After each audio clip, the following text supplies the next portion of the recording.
title of this writing is Change is Constant, but Seems to Come in Waves. The Greek philosopher Heraclitus told us the only thing that's constant is change. Yet there are many things that seem constantly stationary and only appear to change in waves. Do you believe Heraclitus or your own lion eyes? I believe change is perceived differently at different levels.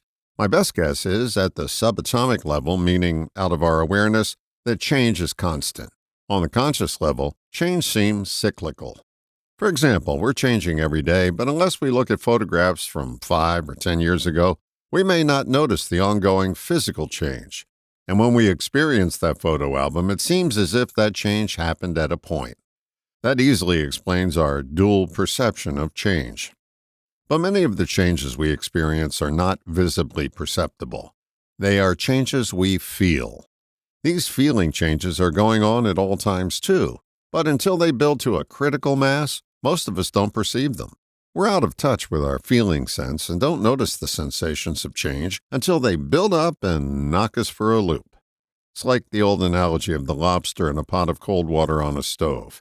If the water is heated slowly, the lobster has no sense that the temperature is constantly changing until it hits the boiling point. Most of us are resistant to change. That's like being resistant to the tide. The result? Ocean wins again.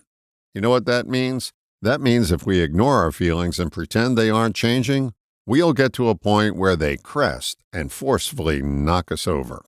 I refer to this practice of ignoring our ongoing sensations as talking over top of our feelings. That's like trying to convince yourself that a wave isn't building. That never works, but we do it all the time. I am unhappy is a statement of feelings at critical mass. I have unhappiness within me is a noticing of our feelings along the way. The words of the Chinese philosopher Lao Tzu come to mind. Do the difficult things while they are easy.